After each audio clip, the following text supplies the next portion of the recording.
नमस्कार, मैं प्रोफ़ेसर अमिताभ बनर्जी। मैं एक महामारी विशेषज्ञ रहा और मैं प्रोफ़ेसर एमेरिटस हूँ एक कॉलेज में और यूएचओ का चेयरपर्सन हूँ और क्यूबाई हमारे मीडिया पार्टनर है और कुछ-कुछ हम हेल्थ मैसेज लाते हैं जो कि जनहित के लिए। तो आज हम बात करेंगे आयोडीन आयोडीन के बारे में। आयोडीन एक आपको मालूम है iodine bromine, iodine, fluorine, chlorine ये सब इकट्ठे आते हैं आपका पीरियोडिक टेबल में। सो आयोडीन एक ऐसा एलिमेंट है आयोडीन एक ऐसा पदार्थ है जो कि हेल्थ के साथ काफ़ी कनेक्टेड रहा है और आप लोगों को आपने देखा होगा शायद हमने तो बचपन में देखा है कि आयोडीन का कमी पाया जाता था कई-कई हमारे देश में, कई-कई एरिया में और आयोडीन की कमी से क्या होता था एक गलसुआ होता था जिसको कि ये देखिए आयोडीन के कमी से होता था गॉइटर इसको अंग्रेजी में गॉइटर कहते हैं मेडिकल टर्म में।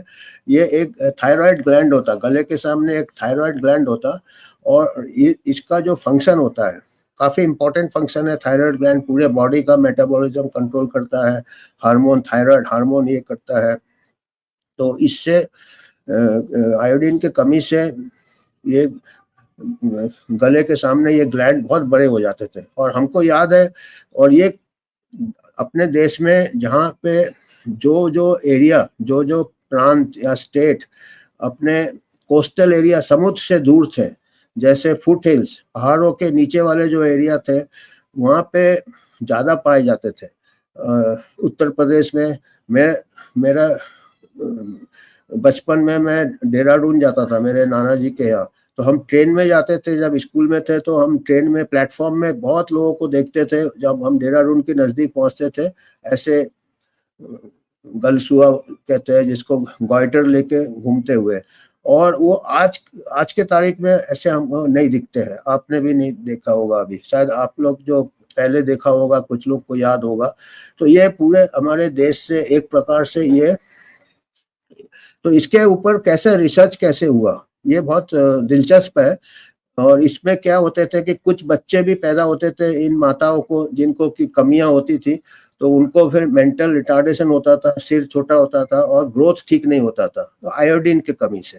इसको क्रेटिनिज़्म कहते थे। तो ये सब चीज़ें देखी जा रही थी, कहाँ देखी जा रही थी? जहाँ पे ये हिल एरिया में, हिल के नीचे जो है फिर एक प्रोफ़ेसर रामालिंगा स्वामी थे 1960s में शायद ये एक प्रोफ़ेसर रामालिंगा स्वामी थे, वो ऑक्सफोर्ड यूनिवर्सिटी गए थे, तो वहाँ पे जो बड़े रिसर्चर्स थे, उन्होंने भी बोला कि इसका ऊपर जाँच करना चाहिए, कि क्या वजह है।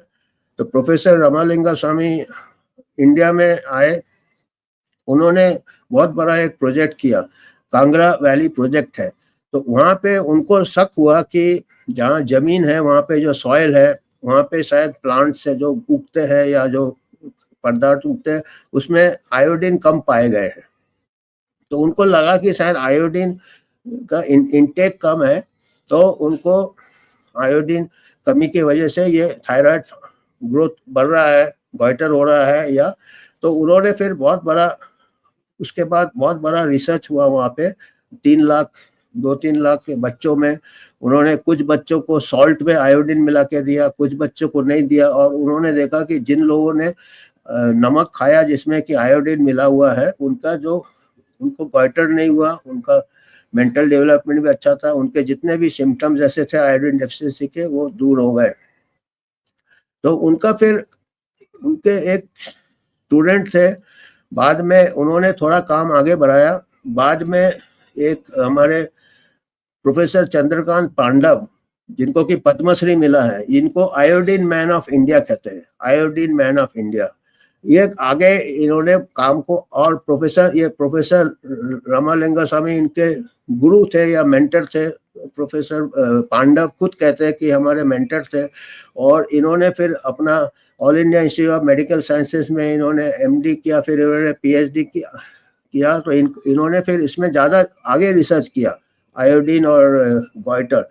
ये प्रोफ़ेसर चंद्रकांत पांडव बिहार में, उत्तर प्रदेश में, हिमाचल में उत्तरांचल में सब जगह उन्होंने टूर किया, पूरा डेटा कलेक्ट किया, अपने एरिया में क्लिनिकल साइन देखा उन्होंने, उसको कोरिलेट किया, उनका रेजिडेंस, उनका डाइट, फिर वो इस नतीजे में आए कि हमारा जो आयोडीन है कुछ एरिया में बहुत कम है और आयोडीन कमी के लिए काफ़ी कुछ बीमारियां हो रहा है, पर्टिकुलरली गॉइटर। उसके अलावा जैसे बच्चों में ग्रोथ नहीं हो रहा, आईक्यू भी कम हो जाता है, इंटेलिजेंस कम हो जाता है, कई अबॉर्शन हो जाते हैं, लो बर्थ में भी होते हैं, और क्रेटिनिज्म होता है। जो बच्चे ज़्यादा आयोडीन डेफिशिएंसी हो अगर गर्भवती महिला को, तो उनके बच्चे में बहुत स्ट्रॉन्ग मेंटल रिटार्डेशन हो जाता है, जिसको क्रेटिनिज्म कहते हैं, और ये इस टाइप के थोड़े बच्चे हैंडीकैप्ड हो जाते हैं। तो इन्होंने फिर इंदिरा गांधी जो प्राइम मिनिस्टर थे उस टाइम 1984 में, वह उनको अपने फाइंडिंग्स, अपने रिसर्च फाइंडिंग इन्होंने श्रीमती इंदिरा गांधी को प्रेजेंट किया, और इंदिरा गांधी काफ़ी प्रभावित हुई, और इन्होंने फिर अपना प्लान बताया कि कैसे इसको दूर किया जाए, और फिर आयोडाइज्ड सॉल्ट मिलने लगा। 93% सॉल्ट जो आज की तारीख में डिस्ट्रीब्यूट होता है उसमें आयोडीन रहता है, क्योंकि सॉल्ट अभी सब लोग लेते हैं तो उसमें आयोडीन रहता है। और आप देखेंगे इसका नतीजा ऐसे ही दिखता है कि आजकल आपको ऐसे गॉइटर नहीं मिलेंगे, हमारा इंटेलिजेंस बच्चों का इम्प्रूव हुआ होगा, और इनको आयोडीन मैन ऑफ इंडिया कहते हैं। और ये ये रामालिंगा स्वामी को अपने गुरु कहते हैं, और इनको मैं अपना गुरु कहता हूँ। अभी हम संपर्क में हैं इनके, ये हमारे को काफ़ी प्रोत्साहित किए हैं और हमको भी काफ़ी इनकरेज करते हैं, तो मैं इनको गुरु मानता हूँ। और इनको अपने काम के लिए पूरे वर्ल्ड रिकॉग्निशन है, इनको आयोडीन मैन ऑफ इंडिया कहते हैं, और इनको पद्मश्री मिला है। तो ये तो बहुत बड़ा एक अचीवमेंट है।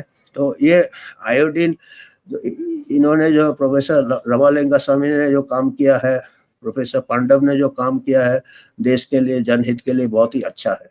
अभी एक और चीज मैं देख रहा था, हमको तो मालूम था, हमने जब से पढ़ा था, how iodine man of India help India combat goitre, ये डॉक्टर चंद्रकांत पांडव पद्मश्री। तो हमको तो ये तो अभी सबको मालूम है, जो भी मेडिकल है, डॉक्टर है, सबको मालूम है आयोडीन से कभी से थायराइड फंक्शन, आईक्यू डेवलपमेंट बच्चों में, बड़ों में भी, और एक्टिविटी। अभी कुछ ऐसे शोध आए हैं, और दिलचस्प वाला शोध आया हुआ है कि अभी कुछ ऐसे रिसर्च आ रहे हैं जिससे कि ऐसे संकेत करता है कि आयोडीन डेफिशिएंसी से ब्रेस्ट कैंसर का ये भी बढ़ जाता है। Iodine deficiency is linked with breast cancer. इसके भी बहुत ही दिलचस्प रिसर्च है इसका भी, और ऑब्जर्वेशन है, जो लोग ने ऑब्जर्व किया है इन्होंने। ये एक पेपर बहुत ही दिलचस्प है। इन्होंने क्या स्टडी किया, अलग अलग कंट्रीज में स्टडी किया है। ये देखिए, ये वाला पेपर बहुत ही, ये जर्नल ऑफ कैंसर में ये पेपर छपा है 2-3 साल पहले। Changes in dietary iodine explains increasing incidence of breast cancer with distant involvement in young women में ब्रेस्ट कैंसर आजकल ज्यादा हो रहे हैं कुछ कंट्रीज में, और कुछ कंट्रीज में नहीं हो रहा है। इससे कुछ और लिंक मिला है लोगों को, रिसर्चर्स को। डिस्टेंट इन्वॉल्वमेंट मतलब फैल गया। एक तो ब्रेस्ट कैंसर होता, आपको मालूम है कैंसर अपनी जगह रहता है, जब वो कैंसर सेल्स बॉडी के दूसरे पार्ट में पहुंच जाते हैं उनको कहते हैं डिस्टेंट इन्वॉल्वमेंट या मेटास्टेसिस। तो जहां जहां आयोडीन, डाइट में आयोडीन कम है, उन्होंने ऐसा ये निकाला है, एसोसिएशन निकाला है कि ब्रेस्ट कैंसर वैसे कंट्रीज में ज्यादा है। ये कैसे उनको लीड मिला है, उन्होंने पाया कि ब्रेस्ट कैंसर 1940s में, 1940s 50s में, सेकेंड वर्ल्ड वॉर के बाद से लेके उन्होंने ट्रेस किया है। जो जापान के जो वुमेन है, जापान के वुमेन में ब्रेस्ट कैंसर बहुत कम है पूरे वर्ल्ड के कंपैरिजन में, जबकि वहाँ न्यूक्लियर रेडिएशन हुआ था हिरोशिमा नागासाकी में, फिर भी Japan women had the lowest incidence of breast cancer और अमेरिकन वुमेन से कंपेयर्ड में। फिर उन्होंने क्या देखे हैं कि जापानीज वुमेन जो जापान में रहे और उनको ब्रेस्ट कैंसर बहुत कम हुआ, और उनका मेटास्टेसिस भी बहुत कम हुआ। और कुछ जापानीज वुमेन ने, कुछ अमेरिकन काफ़ी थे सेकेंड वर्ल्ड वॉर के बाद जापान में, वो उनको शादी करके ले गए अमेरिका में। कुछ फिर कई जापानीज वुमेन माइग्रेट हो गए, माइग्रेट कर गए अमेरिका में। तो वहाँ पे माइग्रेशन के बाद उन्होंने देखा कि 10-20 साल में जो वुमेन माइग्रेट कर गए, जापान को छोड़ के माइग्रेट कर गए, 20 साल के बाद उनका कैंसर इंसिडेंस बढ़ गया कंपेयर टू वुमेन जो जापानी वुमेन उसी उम्र के जो जापान में है। क्योंकि ऐसा भी हो सकता है कि जीन्स के ऊपर है, जेनेटिक फैक्टर है, तो वो कहेंगे कि इसके ऊपर अगर जेनेटिक फैक्टर है, फिर जो थर्ड जनरेशन जापानीज वुमेन थे जो कि बचपन से ही अमेरिका में पले हैं, डाइट है, पर एंसेस्ट्री उनका जापानीज है, उनका cancer rate as high as American women cancer rate. और अमेरिकन वुमेन के अभी कैंसर रेट 30s में 20s में काफ़ी मेटास्टेज कैंसर बन गए। तो फिर उन्होंने दूसरा शोध किया कि क्या वजह हो सकता है, तो उन्होंने देखा कि जापान में मोस्टली डाइट जहाँ कोस्टल एरिया होता है, समुद्र के पास जो सिविलाइजेशन होते हैं, जहाँ कंट्रीज जो कोस्टल एरिया के कोस्टल फूड सी फूड जो लेते हैं, वहाँ पे मैक्सिमम आयोडीन रहता है। हमारे देश में भी जो कांगड़ा वैली में या जो ग्वाइटर होता था वो हिल एरिया में होता था, कोस्टल एरिया में नहीं होता था, क्योंकि कोस्टल एरिया में पाया गया है कि वहाँ के जो प्लांट्स रहते हैं, वहाँ के जो सब्जी वहाँ उगते हैं, उसमें आयोडीन कंटेंट ज़्यादा रहता है। तो जापान में भी, जापान इज चारों तरफ, जापान हुआ, कोरिया हुआ, यहाँ ब्रेस्ट कैंसर इंसिडेंस काफ़ी कम है। और क्योंकि यहाँ पे उन लोग का ये है कि वहाँ पे आयोडीन कंटेंट ज़्यादा है, सॉइल में ज़्यादा है, प्लांट में ज़्यादा है, और जो सी फूड खाते हैं उसमें आयोडीन उनको काफ़ी मात्रा में मिल जाता है।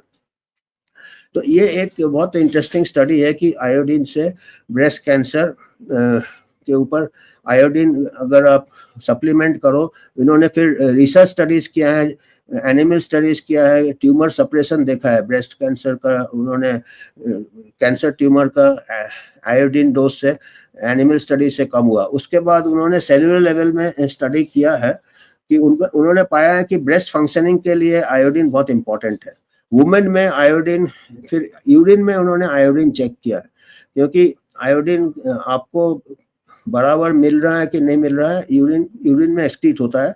तो एक्सेस आयोडीन उन्होंने देखा कि वुमेन में यूरिन का आयोडीन थोड़ा कम रहता है, क्योंकि उनका बॉडी को आयोडीन का जरूरत है ब्रेस्ट फंक्शनिंग के लिए। पर्टिकुलरली जो गर्भवती महिला है, जो अपना बच्चे को दूध पिला रही है, लैक्टेटिंग मदर, उनको आयोडीन काफ़ी जरूरत पड़ता है। जितने भी ग्लैंडुलर फंक्शन है, ब्रेस्ट एक ग्लैंड है, यहाँ तक कि कहते हैं प्रोस्टेट कैंसर का भी शायद कोई रिलेशन है आयोडीन से।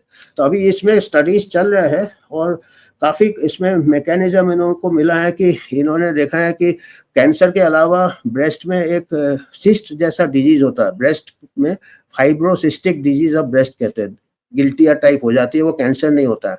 उन्होंने देखा कि आयोडीन डेफिशिएंसी फाइब्रोसिस्टिक डिजीज का भी उसका कोरिलेशन है, और कई बार आयोडीन सप्लीमेंटेशन से फाइब्रोसिस्टिक डिजीज क्लियर हो गया है और ये सिस्ट बन जाते हैं। यहाँ तक कि स्वेट ग्लैंड भी, जो ग्लैंड है अपने जो पसीना बनाता है, आयोडीन कमी होने से पसीना भी कम आता है लोगों को, तो हीट स्ट्रोक वगैरह के।